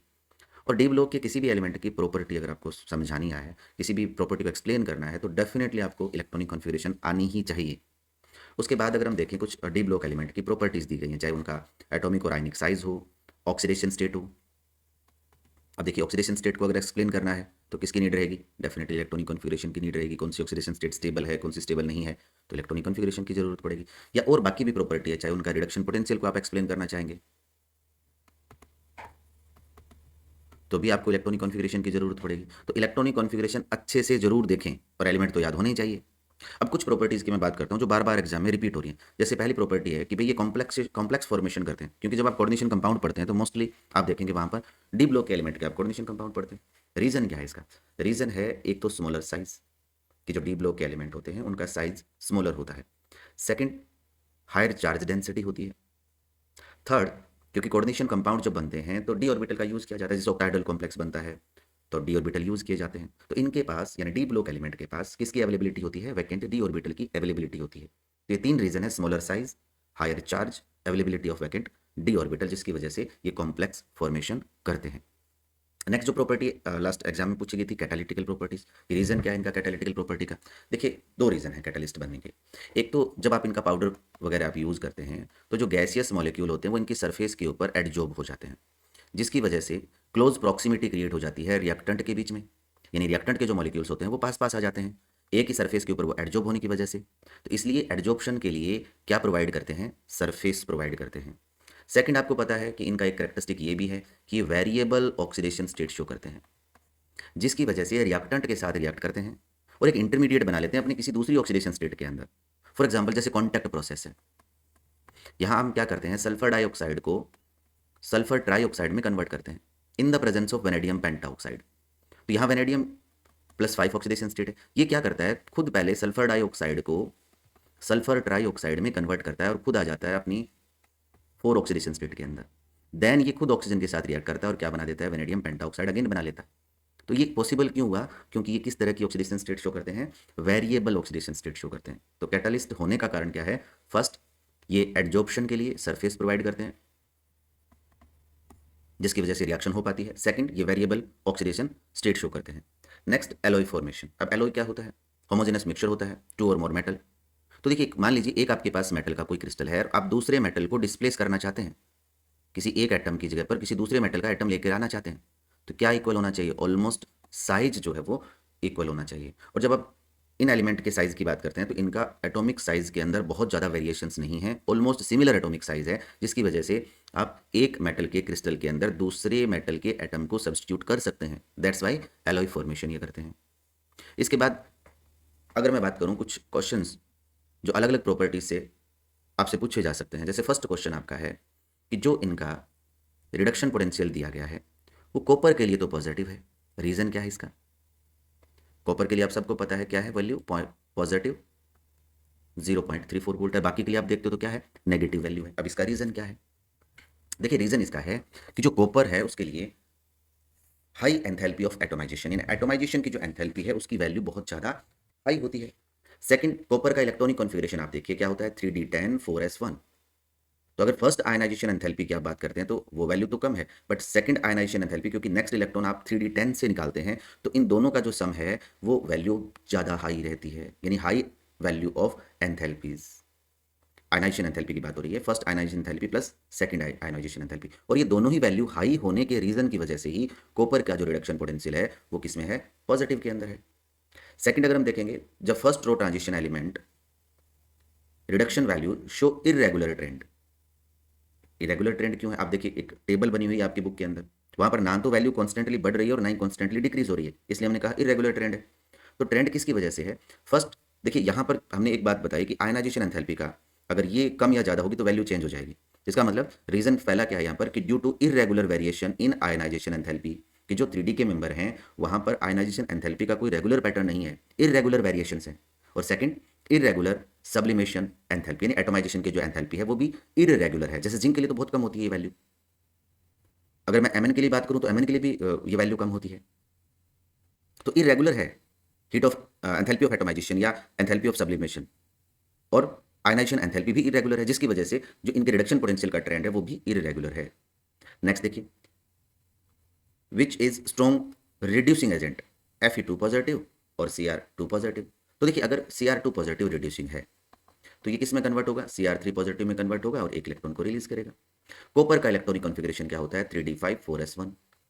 अगर 3 इलेक्ट्रॉन यहाँ से निकाल दिए जाएं तो ये बनेगा 3d3, और 3d3 का मतलब है T2g3, यानी कि हाफ फिल्ड T2g ऑर्बिटल्स। मैं स्प्लिटिंग में अगर जाऊं तो जब आप स्प्लिटिंग देखते हैं तो ये T2g ऑर्बिटल 3 होते हैं और Eg 2 होते हैं। अगर यहाँ पर एक एक इलेक्ट्रॉन्स हैं तो इसका मतलब ये T2g को हम हाफ फील्ड बोलते हैं। एक सिमेट्रिकल इलेक्ट्रॉनिक कॉन्फ़िगरेशन है, फेवरेबल है क्रिस्टल फील्ड स्टेबलाइजेशन के लिए। तो क्रिस्टल फील्ड स्टेबलाइजेशन एनर्जी जो होती है वो फेवरेबल है इसके लिए। तो ये हाफ फील्ड होने की वजह से ज़्यादा स्टेबल है, इसलिए ईजिली क्रोमियम 2 पॉजिटिव किस में कन्वर्ट हो जाता है, क्रोमियम 3 पॉजिटिव में कन्वर्ट हो जाता है। दैट्स वाई ये एक स्ट्रॉन्ग रिड्यूसिंग एजेंट है। अब आयरन का इलेक्ट्रॉनिक कॉन्फ़िगरेशन क्या होता है, 3d6 4s2। तो यहां से 2 इलेक्ट्रॉन निकले, अब एक इलेक्ट्रॉन यहां से निकलेगा तो ये 3d5 एक्वायर करेगा, और ये 3d5 जो क्रिस्टल फील्ड स्टेबलाइजेशन के फेवरेबल नहीं होता है, तो इसलिए आपका जो क्रोमियम 2 पॉजिटिव है ये एक स्ट्रॉन्ग रिड्यूसिंग एजेंट की तरह काम करता है। नेक्स्ट देखिए, क्रोमियम 2 पॉजिटिव स्ट्रॉन्ग रिड्यूसिंग, जबकि Mn3 पॉजिटिव की बात करेंगे तो स्ट्रॉन्ग ऑक्सीडाइजिंग है। ऑक्सीडाइजिंग होने का मतलब Mn3 पॉजिटिव जो है वो एक इलेक्ट्रॉन गेन करेगा और Mn2 पॉजिटिव में आएगा। अब Mn2 पॉजिटिव का इलेक्ट्रॉनिक कॉन्फ़िगरेशन क्या होता है, 3d5 होता है, और क्रोमियम स्ट्रॉन्गली रिड्यूसिंग है तो ये किस में जाएगा, 3 पॉजिटिव में जाएगा। तो यहाँ तो ये T2g3 हाफ फील्ड कंडीशन हो गई, और ये क्या होगी 3d5 जो कि which is half field condition, तो यहाँ पर ये कंडीशन स्टेबल है। दैट्स वाई ये 2 पॉजिटिव में ना जाकर के किस में जाता है, सॉरी 4 पॉजिटिव में ना जाकर के किस में जाता है, 2 पॉजिटिव में जाता है और एक स्टेबल इलेक्ट्रॉनिक कॉन्फ़िगरेशन को गेन करता है, जिसकी वजह से स्ट्रॉन्ग ऑक्सीडाइजिंग है। और क्रोमियम हम पहले बता चुके हैं एक स्ट्रॉन्ग रिड्यूसिंग एजेंट है। तो इस तरह के कई सारे इंटेक्स्ट क्वेश्चन आपके दिए गए हैं, एक बार आप डेफिनेटली उनके आंसर्स को पढ़ेंगे और इलेक्ट्रॉनिक कॉन्फ़िगरेशन जरूर लिख करके देखेंगे, अपने आप आपको रीजन इस तरह के क्वेश्चन का मिल जाएगा। तो नेक्स्ट देखते हैं लेंथेनॉइड। देखिए लेंथेनॉइड के अंदर एक तो ऑक्सीडेशन स्टेट पर क्वेश्चन पूछा जाता है, एक चाहे डी ब्लॉक हो चाहे एफ ब्लॉक हो, इनका जनरल इलेक्ट्रॉनिक कॉन्फ़िगरेशन आप जरूर लिख करके देखेंगे। जनरल इलेक्ट्रॉनिक कॉन्फ़िगरेशन डी और एफ ब्लॉक के लिए सीधा सा ऑब्जेक्टिव क्वेश्चन आता है आपका इस फॉर्म के अंदर। जैसे आप डी ब्लॉक के लिए लिखते हैं n-1d 1 to 10 ns12, ये general electronic configuration D block के लिए भी और एफ ब्लॉक के लिए भी आप जरूर ध्यान रखेंगे। सेकंड देखिए, इलेक्ट्रॉनिक कॉन्फ़िगरेशन मैं पहले बता चुका हूँ, आपको डेफिनेटली आना ही चाहिए। लेंथेनॉइड की बात करें तो ऑक्सीडेशन स्टेट +3 ज़्यादा स्टेबल होती है। उसके बाद आता है आपका लेंथेनॉइड कॉन्ट्रैक्शन, ये सबसे इंपॉर्टेंट कॉन्सेप्ट है इस चैप्टर का। आप जनरली क्या होता है जब लेंथेनॉइड पढ़ते हैं तो सेरियम से लेकर के आप ल्यूटेशियम तक जाते हैं, लेफ्ट टू राइट गए तो जेड इफेक्टिव इंक्रीज होता है, साइज डिक्रीज होता है, बट यहाँ लास्ट इलेक्ट्रॉन आप किस में फिल करते हैं, n-2 f सब शेल में, which cause very poor shielding. As a result size exceptionally decrease होता है, और इसी को क्या कहते हैं, लेंथेनॉइड कॉन्ट्रैक्शन कहते हैं। देन लेंथेनॉइड कॉन्ट्रैक्शन के कॉन्सिक्वेंसेज, यानी लेंथेनॉइड कॉन्ट्रैक्शन की वजह से फर्क क्या पड़ता है। तो एक तो जो लेंथेनॉइड है वो +3 ऑक्सीडेशन स्टेट शो करते हैं, इसलिए इनके जो कंपाउंड होते हैं ऑलमोस्ट सिमिलर प्रॉपर्टीज के होते हैं, लेकिन लेंथेनॉइड कॉन्ट्रैक्शन की वजह से साइज में वेरिएशन आ गया, जिसकी वजह से आप लेंथेनॉइड को इजीली क्या कर सकते हैं, सेपरेट कर सकते हैं। तो इनका जो सेपरेशन का बेसिस है वो कौन है, लेंथेनॉइड कॉन्ट्रैक्शन है। नेक्स्ट अगर इनके हाइड्रोक्साइड की बात करें जो कि LNOH थ्राइस टाइप के हाइड्रोक्साइड बनाते हैं।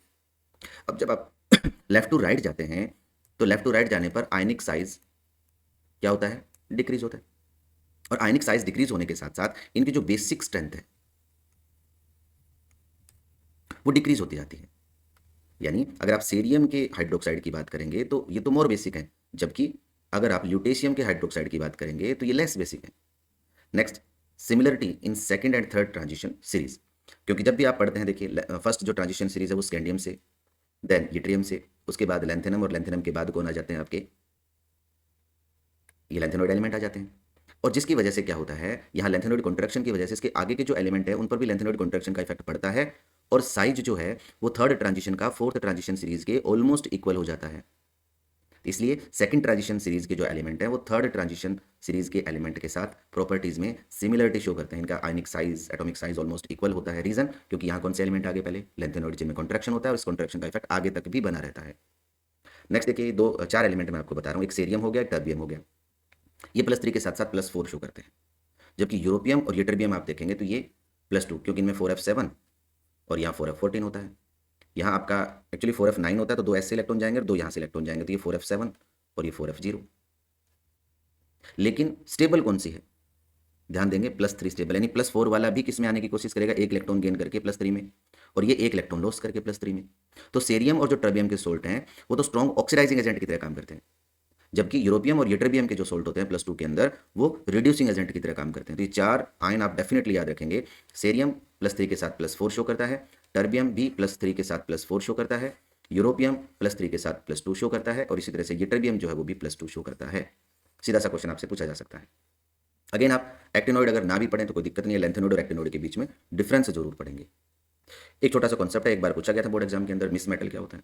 एक्चुअली एलोई हैं किसके, लेंथेनोइड के, जिनमें 94 to 95% तो रेयर अर्थ एलिमेंट होते हैं, लेंथेनोइड्स होते हैं, 5% आयरन होता है, और trace amount of sulphur, carbon, nitrogen etcetera होते हैं। अगर रेयर अर्थ एलिमेंट में भी बात करें तो सेरियम होता है 40% के आसपास और नियोडाइमियम होता है 44% के आसपास। तो ये मिस मेटल एक्चुअली एक एलॉय है लेंथेनोइड्स का। सीधा सा क्वेश्चन आपसे पूछा जा सकता है। अब हमारा नेक्स्ट चैप्टर स्टार्ट करते हैं, जो कि है डी ब्लॉक एलिमेंट।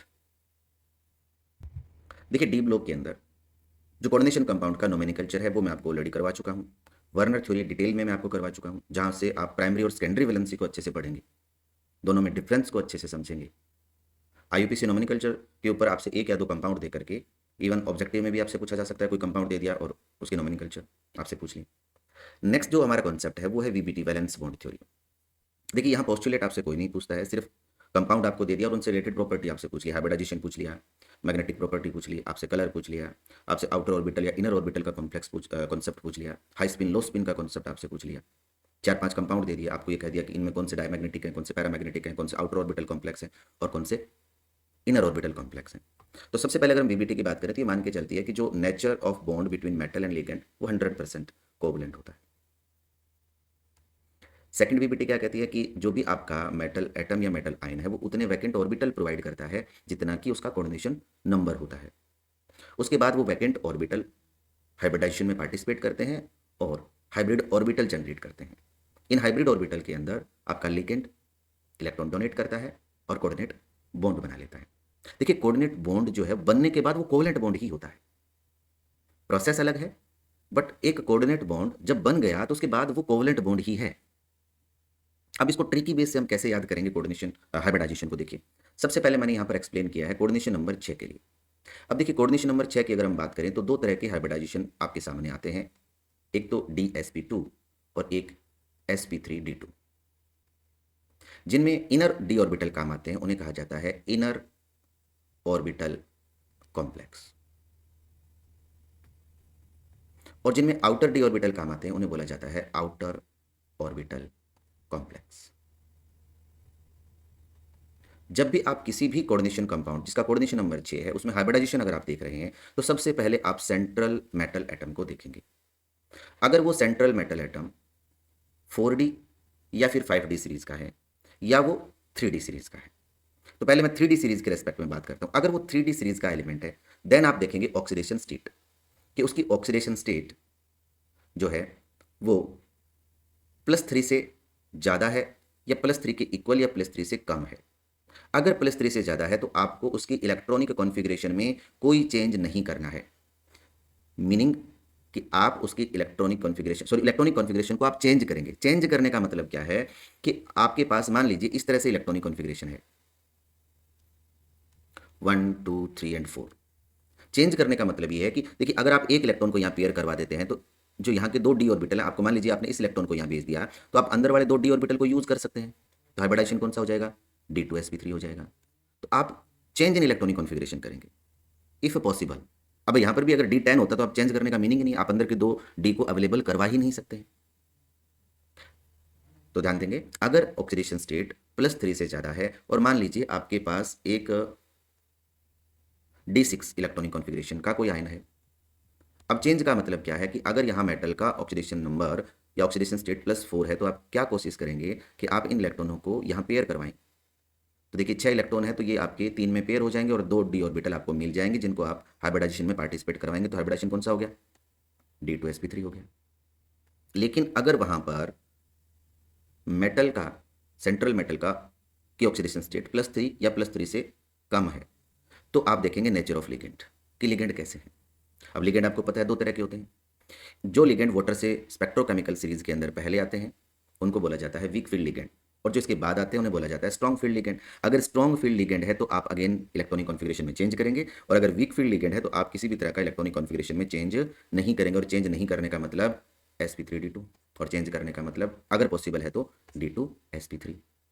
अब चेंज करना है या नहीं करना है ये आप D1 से लेकर के और D6 तक की मैं बात कर रहा हूँ, क्योंकि अगर D7 हो गया तो एक इलेक्ट्रॉन यहाँ एटलीस्ट आ ही जाएगा, आपको 2 डी अवेलेबल ही नहीं होंगे, तो फिर मीनिंग ही नहीं है चेंज करने का। अगेन 2 इंपॉर्टेंट बातें, कोबाल्ट +3 और कोऑर्डिनेशन नंबर क्या हो? 6 हो, तो जो वाटर है, हाइड्रोक्साइड है, ऑक्साइड ऑक्सीलेटो जो लिगेंड है, ये भी स्ट्रॉन्ग की तरह बिहेव करते हैं, स्ट्रॉन्ग लिगेंड की तरह बिहेव करते हैं। डेफिनेटली आप ध्यान रखेंगे कोबाल्ट 3 पॉजिटिव के साथ कोऑर्डिनेशन नंबर 6 के अंदर वाटर हो गया, हाइड्रोक्साइड हो गया, ऑक्सीलेटो हो गया, ये जो लिगेंड है ये स्ट्रॉन्ग फील्ड की तरह काम करते हैं। कुछ एग्जांपल लेकर के मैं आपको एक्सप्लेन करता हूँ इसी चीज़ को। कोऑर्डिनेशन नंबर 6 देखिए, फर्स्ट एग्जांपल आपका, सबसे पहले हमने देखा कि मेटल 3D का है, ऑक्सीडेशन स्टेट क्या है? +3 है। ओके, तो अभी आपके केस कहाँ बन रहा है? देखिए ये आपका +3 वाला केस है। तो अब आप किसको चेक करेंगे? नेचर ऑफ लिगेंड को देखेंगे। लिगेंड कहाँ तक का है? वाटर तक का है या फिर वाटर के बाद वाला है, ये देखेंगे। तो आप देखिए यहाँ पर कौन सा लिगेंड है? F negative. तो F नेगेटिव कहाँ आता है आपका? ये तो वाटर से पहले आता है, वाटर तो ये रहा आपका, और ये आपका आता है वाटर से पहले, इसका मतलब ये तो वीक फील्ड लिगेंड है। और अगर वीक फील्ड लिगेंड हो तो क्या करना है आपको? अगर आपका वीक फील्ड लिगेंड है तो आपको no change in electronic configuration, यानी इलेक्ट्रॉनिक कॉन्फ़िगरेशन में किसी भी तरह का चेंज नहीं करना है। अब चेंज नहीं करना है तो कोबाल्ट 3 पॉजिटिव का पहले इलेक्ट्रॉनिक कॉन्फ़िगरेशन लिख करके देखेंगे। तो कोबाल्ट का क्या होता है? कोबाल्ट का इलेक्ट्रॉनिक कॉन्फ़िगरेशन होता है 3d7 4s2। अगर 2 इलेक्ट्रॉन यहाँ से और 1 इलेक्ट्रॉन यहाँ से निकाला तो ये बन गया 3d6, और 3d6 का मतलब हो गया ये कंडीशन। अब आपको इलेक्ट्रॉनिक कॉन्फ़िगरेशन चेंज करनी नहीं है 3D के अंदर, तो कौन से ऑर्बिटल आप पार्टिसिपेट करवाएंगे हाइब्रिडाइजेशन के अंदर? आप 4s 4p और 4d के 2 आप ऑर्बिटल यूज़ करेंगे। तो इस तरह से आपका हाइब्रिडाइजेशन कौन सा हो गया? ये हाइब्रिडाइजेशन हो गया sp3d2। और कौन सा बताया मैंने आपको इस केस में? आप देख सकते हैं sp3d2 ही बताया है। नेक्स्ट देखिए, कोबाल्ट का अमोनिया के साथ कॉम्प्लेक्स, यहाँ पर भी क्या है? कोबाल्ट 3 पॉजिटिव के अंदर आप किसको देखेंगे? लिगेंड को देखेंगे। वाटर तक के हैं या वाटर के बाद वाले हैं? तो अमोनिया कहाँ आ रहा है आपका? अमोनिया तो वाटर के बाद आ रहा है। तो इस केस में आप क्या करेंगे? इलेक्ट्रॉनिक कॉन्फ़िगरेशन को चेंज करेंगे। तो अगर हमारे पास 6 इलेक्ट्रॉन है तो 6 इलेक्ट्रॉन को तो हम 3 में पेयर कर सकते हैं, और जब 3 में पेयर कर सकते हैं तो आपके 2 इनर डी ऑर्बिटल अवेलेबल हो जाएंगे। अगर इनर डी ऑर्बिटल अवेलेबल हो गए तो आपका हाइब्रिडाइजेशन कौन सा हो गया? D2sp3 हो जाएगा। तो ये आपका आउटर ऑर्बिटल कॉम्प्लेक्स और ये आपका इनर ऑर्बिटल कॉम्प्लेक्स। सेकंड देखिए, यहाँ पर अनपेयर्ड इलेक्ट्रॉन्स हैं, इसलिए ये कॉम्प्लेक्स आपका पैरामैग्नेटिक होगा, कलर्ड होगा, जबकि ये कॉम्प्लेक्स आपका डायमैग्नेटिक होगा और कलरलेस होगा। नेक्स्ट देखिए, 2 एग्जाम्पल अगेन हमने उसी तरह के लिए हैं। आयरन की बात करें तो आयरन यहाँ पर Fe3 पॉजिटिव ऑक्सीडेशन स्टेट के अंदर है। अब आयरन जब Fe3 पॉजिटिव ऑक्सीडेशन स्टेट के अंदर है तो इसका इलेक्ट्रॉनिक कॉन्फ़िगरेशन क्या होगा? D5 होगा। देन सबसे पहले में अगर हम देखेंगे तो लिगेंड कौन सा है? वाटर के पहले वाला है, तो कोई इलेक्ट्रॉनिक कॉन्फ़िगरेशन में आपको चेंज नहीं करना है, और जब चेंज नहीं करना है तो हाइब्रिडाइजेशन क्या हो गया? sp3d2। यहाँ साइनाइड लिगेंड है जो कि वाटर के बाद आता है, ये वाटर आपका, और यहाँ पर ये साइनाइड तो बाद में आता है, इसका मतलब यहाँ पर हम चेंज करेंगे, 5 इलेक्ट्रॉन को पीछे पेयर करवा देंगे। तो पेयर करवाने के बाद आपकी कंडीशन क्या हो जाएगी? 1 2 3 4 5। तो 1 2 3 4 एंड 5 2 डी ऑर्बिटल आपको अवेलेबल हो जाएंगे, और अगर अवेलेबल हो गए तो हाइब्रिडाइजेशन कौन सा हो जाएगा? D2sp3 हो जाएगा। बड़ी आसानी से आप हाइब्रिडाइजेशन निकाल सकते हैं, आप कलर बता सकते हैं, आप मैग्नेटिक प्रॉपर्टी बता सकते हैं।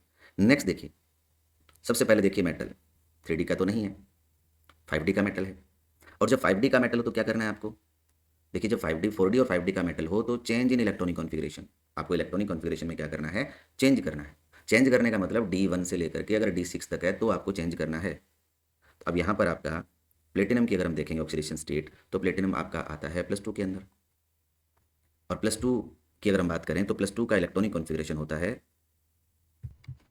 प्लेटिनम 2 पॉजिटिव का इलेक्ट्रॉनिक कॉन्फ़िगरेशन आपका, क्योंकि इलेक्ट्रॉनिक कॉन्फ़िगरेशन की अगर हम बात करें प्लेटिनम की तो 5D9 और 6s1 होता है। अगर 2 इलेक्ट्रॉन यहाँ से निकल जाते हैं, तो 2 इलेक्ट्रॉन निकलने के बाद एक इलेक्ट्रॉन S से चला गया और एक 5D से चला गया, तो इसका इलेक्ट्रॉनिक कॉन्फ़िगरेशन हो गया 5D8।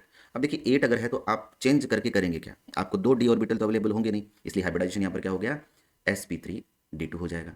लेकिन अगर यहाँ प्लेटिनम +4 में हो, अगर प्लेटिनम +4 के अंदर कॉम्प्लेक्स, मान लीजिए ये आपका कॉम्प्लेक्स होता PtCl6 2 नेगेटिव।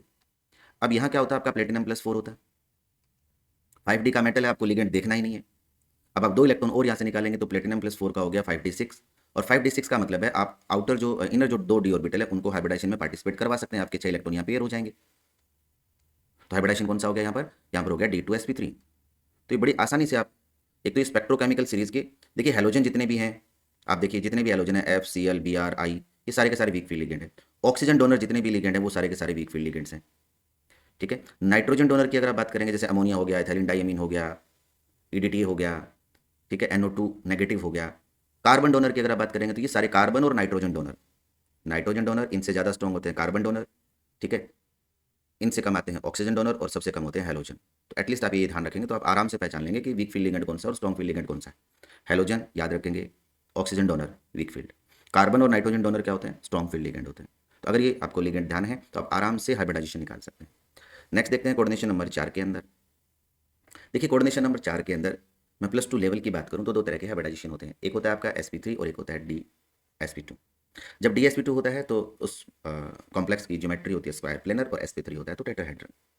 अब क्या ध्यान रखेंगे, अगर D1 से लेकर के D7 तक का इलेक्ट्रॉनिक कॉन्फ़िगरेशन है तो मान के चलिए 99.9% केस टेट्राहेड्रल के होंगे, और टेट्राहेड्रल का आपका मीनिंग है sp3 होना होगा बस। आपको यहाँ D3s से कोई लेना देना नहीं है, आप sp3 ही करेंगे।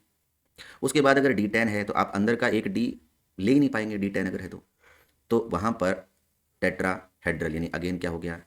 sp3 हो गया। अब 2 केस बचते हैं कि जहाँ मेटल आयन का इलेक्ट्रॉनिक कॉन्फ़िगरेशन D8 और D9 आ जाए। तो अगर यहाँ 3D का मेटल और वीक फील्ड लिगेंड है तो टेट्राहेड्रल यानी कि sp3, और अगर 5D 4D का मेंबर या 3D के मेंबर के साथ स्ट्रॉन्ग फील्ड लिगेंड तो यहाँ पर आप हाइब्रिडाइजेशन क्या करेंगे? dsp2 करेंगे। कुछ एग्जाम्पल हम लेते हैं और उसके साथ बात कर लेंगे। तो ये कोऑर्डिनेशन नंबर 4 में बड़ा आसान है।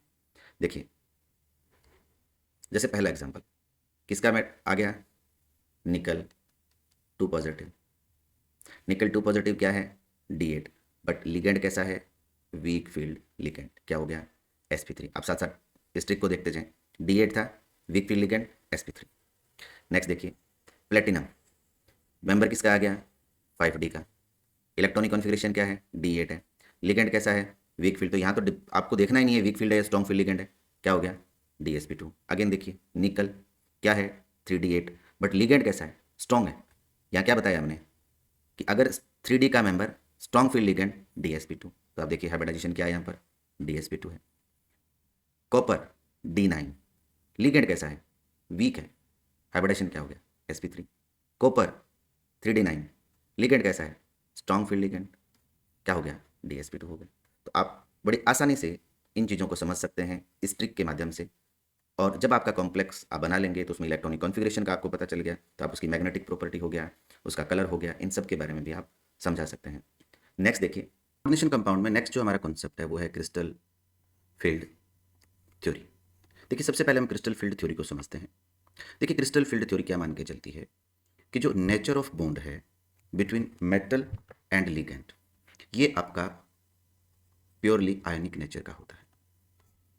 Nature of bond between metal and ligand, यानी यहाँ पर जो आपके इस तरह के लिगेंड्स है जैसे Cl नेगेटिव हो गया, Br नेगेटिव हो गया, Cn नेगेटिव हो गया, ये आपके नेगेटिव पॉइंट चार्ज की तरह बिहेव करते हैं और मेटल के साथ इंटरेक्ट करते हैं, तो यहाँ आयन आयन इंटरेक्शन मानी जाती है। और अगर न्यूट्रल मॉलिक्यूल जैसे अमोनिया की हम बात करते हैं, वाटर की हम बात करते हैं, तो ये मॉलिक्यूल आपको पता है किसकी तरह बिहेव करते हैं, डाइपोल की तरह बिहेव करते हैं, और जो इनका नेगेटिव पोल होता है वहां से ये अप्रोच करते हैं toward the metal. That's why यहां पर आयन डाइपोल इंटरेक्शन क्रिएट होता है। अब इनिशियली क्या होता है, अगर मैं ऑक्टाहेड्रल कॉम्प्लेक्स के लिए एक्सप्लेन करूं, मान लीजिए आपका कोई मेटल आयन है और लिगेंड अप्रोच कर रहे हैं, तो जब ये इक्वल डिस्टेंस से अप्रोच करते हैं तो जो इलेक्ट्रॉनिक रिपल्शन क्रिएट होता है, यानी आपका लिगेंड का जो नेगेटिव एंड है या फिर नेगेटिवली चार्ज आपका लिगेंड है उसके बीच में और मेटेलिक जो ऑर्बिटल्स के बीच में जो इंटरेक्शन होती है, जब लिगेंड इक्वल डिस्टेंस के ऊपर होते हैं तो जो 5d ऑर्बिटल, इनिशियली जो 5d ऑर्बिटल आपके होते हैं वो डी जनरेट स्टेट के अंदर होते हैं। डी जनरेट स्टेट का मतलब है कि जो पांचों डी ऑर्बिटल होते हैं आपके, उनकी एनर्जी इक्वल होती है, कोई इलेक्ट्रॉन किसी भी ऑर्बिटल में आप फिल कर सकते हैं। और इस सिमेट्रिकल फील्ड की वजह से क्या होता है, इन पांचों डी ऑर्बिटल की एनर्जी रेज होती है और एक एवरेज जो एनर्जी है वो इस स्टेट के अंदर, यानी जो पांचों डी ऑर्बिटल है उनकी एनर्जी इक्वली रेज्ड होती है, दे रिमेन डी जनरेट, अभी भी ये क्या है, रीजनरेट है। अब अगर ऑक्टाहेड्रल कॉम्प्लेक्स की फॉर्मेशन होनी है तो आपको पता है जो 6 के 6 लिगेंड हैं वो अलोंग दी एक्सिस अप्रोच करेंगे, एक्स वाई और जेड एक्सिस के अलोंग अप्रोच करेंगे। तो अब क्या होगा कि जो पहले सिमेट्रिकल फील्ड बना हुआ था अब सिमेट्रिकल फील्ड नहीं रहेगा, क्योंकि इनिशियली ये लिगेंड सारे के सारे इक्वल डिस्टेंस के ऊपर थे, लेकिन अब सिर्फ 6 लिगेंड आएंगे, अलोंग द एक्सिस आएंगे। और जो आपको डी ऑर्बिटल होते हैं जैसे D X Y, D Y Z और डी जेड एक्स की अगर मैं बात करूं तो इनकी जो लोब होती है वो होती है बिटवीन द एक्सिस, जबकि डी जेड स्क्वायर और D X square dash Y square की जो लोब होती है वो तो होती है अलोंग द एक्सिस। अब आपके लिगेंड कहां से आ रहे हैं, अलोंग द एक्सिस आ रहे हैं। तो ये जो डी ऑर्बिटल्स हैं यहां ज्यादा इलेक्ट्रॉनिक रिपल्शन फील होगा as compare to these orbitals, जिस वजह से क्या होगा, जो पांचों डी ऑर्बिटल अलग अलग तरह का रिपल्शन फील कर रहे हैं, ये दो डी ऑर्बिटल जो हैं वो ज़्यादा रिपल्शन फील करेंगे, जबकि ये 3 डी ऑर्बिटल जो हैं वो कम रिपल्शन फील करेंगे। इसलिए ये डी ऑर्बिटल हो जाते हैं आपके स्प्लिट, दो अलग अलग एनर्जी लेवल में। इसीलिए बोला जाता है इसे क्रिस्टल फील्ड थ्योरी। तो आप रीजन समझ गए होंगे डी ऑर्बिटल के स्प्लिट होने का। अब अगर मैं इसी एवरेज एनर्जी वाली स्टेट को इस डायग्राम में मैंने यहां पर दिखाया, देखिए ये आपकी एवरेज एनर्जी वाली स्टेट है, डी ऑर्बिटल्स। देन ये डी ऑर्बिटल का मैंने स्प्लिटिंग का पैटर्न बनाया है। इन डी ऑर्बिटल्स को कहा जाता है T2G सेट और इन्हें कहा जाता है EG सेट। यानी ये आपके कौन से हैं, D X square dash Y square, D Z square, ये आपके हैं D X Y, D Y Z और डी जेड एक्स। तो जो पांचों डी जनरेटेड डी ऑर्बिटल थे वो दो अलग अलग सेट T2G और EG के अंदर स्प्लिट हो गए, इसे कहा जाता है क्रिस्टल फील्ड स्प्लिटिंग। और जो इन दोनों के बीच का एनर्जी डिफरेंस है उसे हम क्रिस्टल फील्ड स्प्लिटिंग एनर्जी कहते हैं, और इसे हमने रिप्रेजेंट किया है डेल्टा ओ से। यहां ओ स्टैंड कर रहा है ऑक्टाहेड्रल के लिए। अब यहां पर एक रूल काम करता है जिसे हम बेरी सेंटर रूल कहते हैं। बेरी सेंटर रूल क्या मानता है कि जो एनर्जी इंक्रीज हुई है और जो एनर्जी डिक्रीज हुई है वो एवरेज एनर्जी बराबर ही रहती है। आप देखिए इन 3 जो डी ऑर्बिटल्स की एनर्जी डिक्रीज हुई है जबकि 2 डी ऑर्बिटल की एनर्जी इंक्रीज हुई है, बट एवरेज एनर्जी अभी भी कितनी है, डेल्टा ओ है। इसे 10 dq से भी एक्सप्रेस करते हैं हम। तो ये जो एनर्जी डिफरेंस है इनके बीच का, इसे ही हम डेल्टा ओ से एक्सप्रेस करते हैं, और बेरी सेंटर रूल जो है वो यहां पर एप्लीकेबल होता है, जिसका मतलब ये होता है कि जो एवरेज एनर्जी डी ऑर्बिटल की है वो चेंज नहीं होती है, और इसी रीजन की वजह से जो इजी ऑर्बिटल हैं उनकी एनर्जी 0.6 डेल्टा ओ रेज हो जाती है, और जो T2G ऑर्बिटल है उनकी एनर्जी डिक्रीज हो जाती है -0.4 डेल्टा ओ। अब यहां पर मैंने कुछ नंबर भी लिखे हैं, मैं इनको बाद में एक्सप्लेन करता हूं। पहले 2 तरह के पैटर्न आपको दिख रहे हैं। देखिए इसकी वैल्यू जो क्रिस्टल फील्ड स्प्लिटिंग एनर्जी की जो वैल्यू है वो डिपेंड करती है नेचर ऑफ लिगेंड के ऊपर। कुछ ऐसे लिगेंड होती है जिनके लिए डेल्टा ओ की वैल्यू हाई होती है, और कुछ लिगेंड के लिए डेल्टा ओ की वैल्यू लो होती है। जिनके लिए क्रिस्टल फील्ड स्प्लिटिंग एनर्जी की वैल्यू ज़्यादा होती है उन्हें कहा जाता है स्ट्रॉन्ग फील्ड लिगेंड, जबकि जिनके लिए वैल्यू कम होती है उन्हें कहा जाता है वीक फील्ड लिगेंड। तो ये जो केस है आपको यहाँ पर स्प्लिटिंग एनर्जी की वैल्यू कम दिखाई दे रही है और यहाँ पर स्प्लिटिंग एनर्जी की वैल्यू ज़्यादा दिखाई दे रही है। यानी ये केस किसके लिए है? उन लिगेंड्स के लिए हैं जो कि आपके वीक फील्ड क्रिएट करते हैं, जिन्हें हम वीक फील्ड लिगेंड कहते हैं, जो कि वोटर से ऊपर या वोटर से पहले आते हैं। और यहाँ पर डेल्टा ओ की वैल्यू ज़्यादा है और इन्हें कहा जाता है strong field ligand. Strong field ligand के केस में डेल्टा ओ की जो वैल्यू है वो ज़्यादा होती है as compare to pairing energy, जबकि वीक फील्ड के केस में डेल्टा ओ की जो वैल्यू है वो लेस देन होती है पेयरिंग एनर्जी। यानी कि इलेक्ट्रॉन को पेयर होने के लिए एनर्जी ज़्यादा चाहिए, जबकि हायर ऑर्बिटल में जाने के लिए एनर्जी कम चाहिए। तो यहाँ पर इलेक्ट्रॉन पेयर नहीं होते हैं। जैसे मैंने फर्स्ट इलेक्ट्रॉन कहाँ भरा? T2g में, सेकंड इलेक्ट्रॉन T2g में और थर्ड इलेक्ट्रॉन भी कहाँ फिल किया? T2g में। जबकि फोर्थ इलेक्ट्रॉन मेरा कहाँ चला गया? ईजी ऑर्बिटल के अंदर। फिफ्थ कहाँ चला गया? ईजी ऑर्बिटल के अंदर। अब सिक्स्थ इलेक्ट्रॉन के बाद यहाँ पेयरिंग स्टार्ट होगी, जबकि यहाँ आप देख पा रहे हैं first electron, second electron, third electron, पहले हाफ फील्ड कंडीशन क्रिएट हो गई, उसके बाद फोर्थ इलेक्ट्रॉन भी यहीं आया, फिफ्थ इलेक्ट्रॉन भी यहीं आएगा और सिक्स्थ इलेक्ट्रॉन भी यहीं पर फिल किया जाता है। यानी यहाँ पर इलेक्ट्रॉन जो है वो क्या हो जाते हैं? पेयर्ड हो जाते हैं। इसलिए इस तरह के जो कॉम्प्लेक्सेस बनते हैं उन्हें कहा जाता है लो स्पिन कॉम्प्लेक्स। जबकि यहाँ जो कॉम्प्लेक्स बनते हैं, क्योंकि यहाँ इलेक्ट्रॉन पेयर नहीं होते हैं, इसलिए स्पिन की वैल्यू हाई रहेगी, इसलिए इन्हें कहा जाता है high spin complex. Then exam में आपसे क्या पूछा जाता है? एक तो आपसे स्प्लिटिंग का पैटर्न पूछा जाता है। ऑक्टाहेड्रल के लिए मैंने आपको बताया दो अलग अलग केस लिए, एक आपका स्ट्रॉन्ग फील्ड लिगेंड के केस में और एक आपका वीक फील्ड के केस में। दूसरा क्वेश्चन क्या पूछा जाता है आपसे? आपसे इलेक्ट्रॉनिक कॉन्फ़िगरेशन पूछी जा सकती है। किस तरह से? मान लीजिए आपको ये कहा जाए कि एक D5 आयन है, यानी मेटल आयन जो है उसका D5 इलेक्ट्रॉनिक कॉन्फ़िगरेशन है। तो ये एवरेज एनर्जी जब आपके डी ऑर्बिटल डी जनरेट होते हैं तो ये 5 ऑर्बिट के अंदर एक एक इलेक्ट्रॉन आप फिल करेंगे। यहाँ दो केस बन सकते हैं, एक स्ट्रॉन्ग फील्ड लिगेंड के साथ। तो आपको पता है जब स्ट्रॉन्ग फील्ड लिगेंड होंगे तो CFSE की वैल्यू जो है वो ज़्यादा होगी as compare to pairing energy. यानी यहाँ डेल्टा ओ की वैल्यू ज़्यादा है as compare to pairing energy. तो आप क्या करेंगे? इलेक्ट्रॉनों को यहीं पर पेयर करवा देंगे 1 2 3 4 एंड 5। यानी कि केस क्या बन गया? T2Z5। और ईजी में कोई इलेक्ट्रॉन नहीं है तो ईजी 0 हो जाएगा आपका। और अगर यही केस आपका वीक फील्ड के साथ होता तो वीक फील्ड के केस में क्या होता कि जो डेल्टा ओ की वैल्यू है वो कम होती as compare to pairing energy. अब इलेक्ट्रॉन पेयर होने की बजाय हायर ऑर्बिटल में जाना पसंद करते तो फिफ्थ इलेक्ट्रॉन यहाँ फिल हो जाता। अब आपकी इलेक्ट्रॉनिक कन्फिगरेशन क्या होगी? T2Z3 एंड EZ2 हो जाएगा। अब यहाँ स्पिन की वैल्यू भी हाई है, इसलिए ये तो कॉम्प्लेक्स आपका हाई स्पिन कॉम्प्लेक्स बनेगा और ये कॉम्प्लेक्स आपका बनेगा लो स्पिन कॉम्प्लेक्स।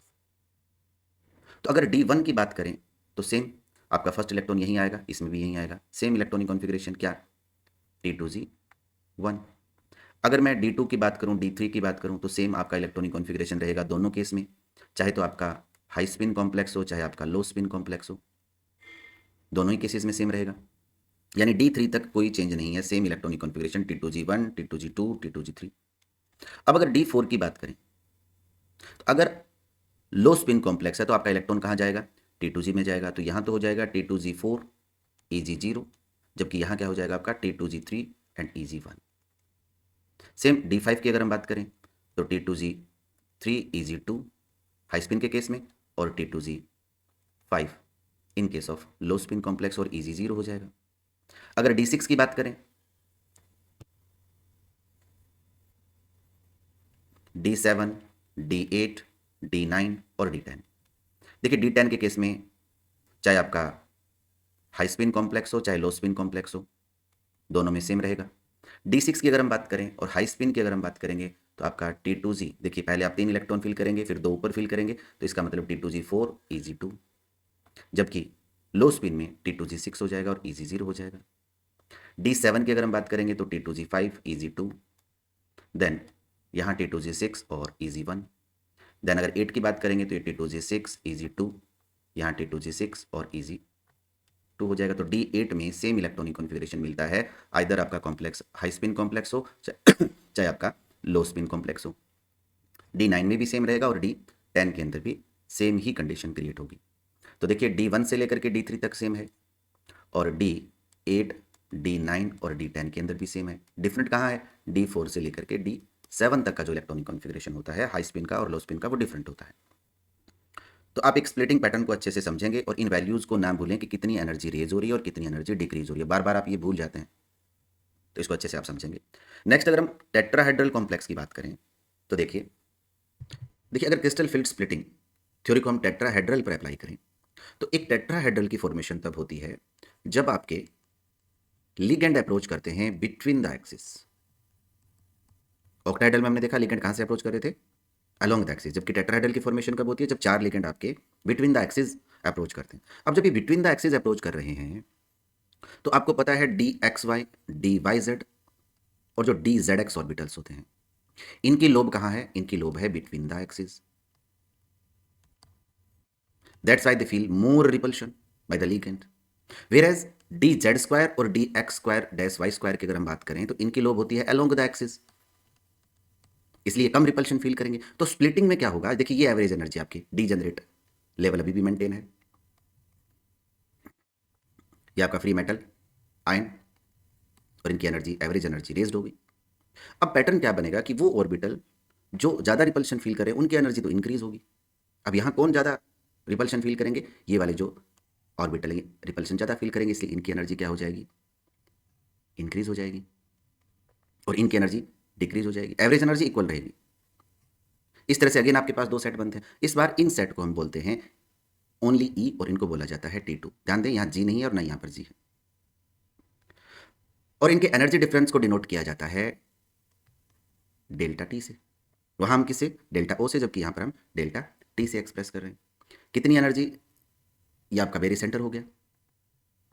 ये जो एनर्जी आपकी है ये अगेन इंक्रीज हुई है, इसलिए मैंने पॉजिटिव 0.4 डेल्टा टी, और जो डिक्रीज हुआ है वो है आपका -0.6 डेल्टा टी। सेकेंड चीज मैं आपको यहां बताना चाहूंगा कि यहां हमेशा ही जो डेल्टा टी की वैल्यू है वो लेस देन पेयरिंग एनर्जी होती है, यानी कि इलेक्ट्रॉनों को पेयर होने के लिए एनर्जी ज़्यादा चाहिए, जबकि हायर ऑर्बिटल में जाने के लिए एनर्जी कम चाहिए। और इसीलिए जो टेट्राहेड्रल कॉम्प्लेक्सेस होते हैं वो मोस्टली हाई स्पिन कॉम्प्लेक्स होते हैं। तो स्प्लिटिंग का पैटर्न थोड़ा सा रिवर्स है in case of tetrahedral. Reason मैंने आपको यहां भी बता दिया, और मैंने रीजन आपको टेट्राहेड्रल के ऑक्टाहेड्रल के केस में भी बताया था। अब एग्जाम के पॉइंट ऑफ व्यू से अगर मैं बात करूं, फॉर एग्जाम्पल आपको दो कॉम्प्लेक्स दे दिए जाए। मान लीजिए एक कोबाल्ट का कॉम्प्लेक्स दिया गया है COF6 3-, एक आपको कोबाल्ट का दूसरा कॉम्प्लेक्स दिया गया है जो कि अमोनिया के साथ है मान लीजिए।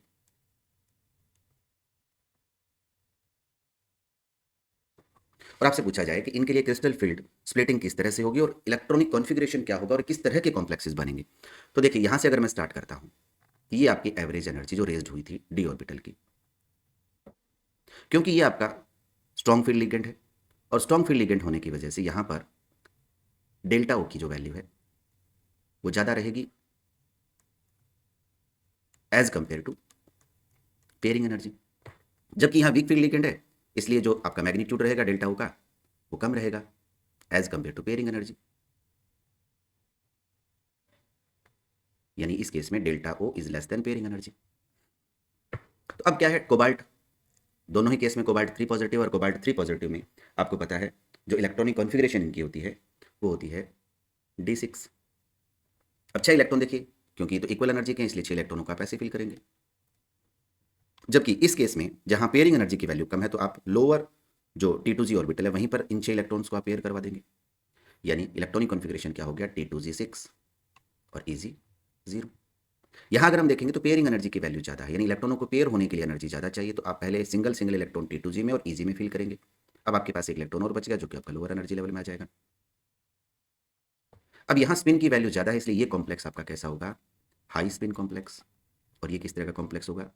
लो स्पिन कॉम्प्लेक्स। यहाँ इलेक्ट्रॉनिक कॉन्फ़िगरेशन क्या रहेगा आपका? वो रहेगा T2G4 EG2, और यहाँ क्या रहेगा? T2G6 EG0। इस तरह के आपसे क्वेश्चन पूछे जाते हैं। क्रिस्टल फील्ड स्प्लिटिंग आपसे पूछी जाती है। आप यहाँ पर एनर्जी डिफरेंस जरूर बताएं, किसकी एनर्जी कितनी रेज हुई है, किसकी एनर्जी कितनी डिक्रीज हुई है, जिसके लिए मैंने आपको एक स्टैंडर्ड डायग्राम ऑलरेडी पहले प्रोवाइड कर दिया।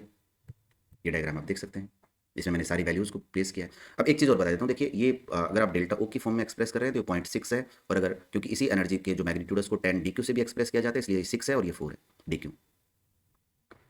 तो ये था हमारा आपकी बुक फर्स्ट के लिए वन शॉर्ट वीडियो, जिसमें हमने आपके बचे हुए जितने भी इंपॉर्टेंट एग्जाम के पॉइंट ऑफ व्यू से कॉन्सेप्ट है उनको एक्सप्लेन किया, किस तरह से एग्जाम में आपसे क्वेश्चन पूछे जा सकते हैं, और हर एक चैप्टर के लिए हमने जो प्रीवियस में वीडियो बनाई है इंपॉर्टेंट कॉन्सेप्ट की, उसका लिंक भी आपको डिस्क्रिप्शन में मिल जाएगा। अभी आपके पास काफ़ी टाइम पड़ा है, आप आराम से वीडियो को देख करके और पूरी बुक को आप रिवाइज कर सकते हैं, बहुत अच्छे से तैयार कर सकते हैं। अगर ये वीडियो आपको पसंद आई हो तो अपनी बाकी दोस्तों के साथ भी इस वीडियो को शेयर करें और चैनल को सब्सक्राइब करें। और इसी के साथ साथ अगर किसी भी कॉन्सेप्ट को लेकर के आपको प्रॉब्लम है तो आप मुझे कमेंट बॉक्स में वो टॉपिक बता सकते हैं, मैं उसके लिए एक सेपरेट वीडियो भी तैयार कर दूंगा।